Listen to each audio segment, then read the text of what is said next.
People are wrecked in many different ways. One I think that all of us jump to is wrecked because of sin. We've done something wrong, takes us out of God's path, and we're wrecked because of it. There's other times when circumstances, things that aren't about an action or an activity that we've engaged in, but maybe a parent dies or maybe a spouse gets sick or something happens to our kids, and those circumstances, again, can cause us to just be wrecked. Sometimes you can do God's will and still be wrecked for it. Sometimes you get persecuted for it. That's happened in my family a couple of times. Both of us had gone through some very, very difficult times, and there are certain aspects of those times that were just painful and horrible. And I think at the end of it, a counselor told me one time, going through a really tough time in my life, she said, don't skip steps. Don't try to be 6 months down the road. Just be today.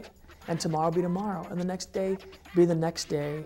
I didn't take advantage of the opportunity to learn from those things and realized later on that if I had paid attention, if I had been a little bit more introspective, if I had been a little bit more thoughtful, if I had slowed down a little bit, the opportunity to learn things about myself and about the character of Christ would have been exponentially greater.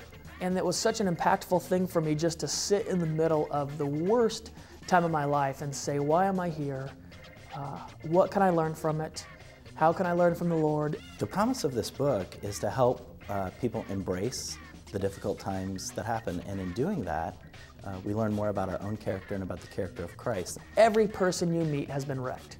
My dad always says there's two types of people, those who are suffering, those who are going to be suffering. And to hear their stories and to think, I've learned from mine, maybe we can learn together. You know, the target for this book is really kind of the 18 to 28 demographic. The hope is that we can encourage people who are a little bit younger during a stage of life that's very hectic and very busy, but oftentimes produces a lot of kind of wrecked behavior or circumstances or the result of bad decisions. I can tell you what this book is not. It's not a how-to. You're not going to find, do these 3 things and your life is going to be better. That's not the way our faith works. That's not the way the Bible works. For some reason, that's the way some Christian authors work. And it's never worked for me. It's not a pop psychology book. This book is about learning from and leaning into the hard times. It is about depth of character. You know, our culture creates very shallow people, and this book will create character and depth in people.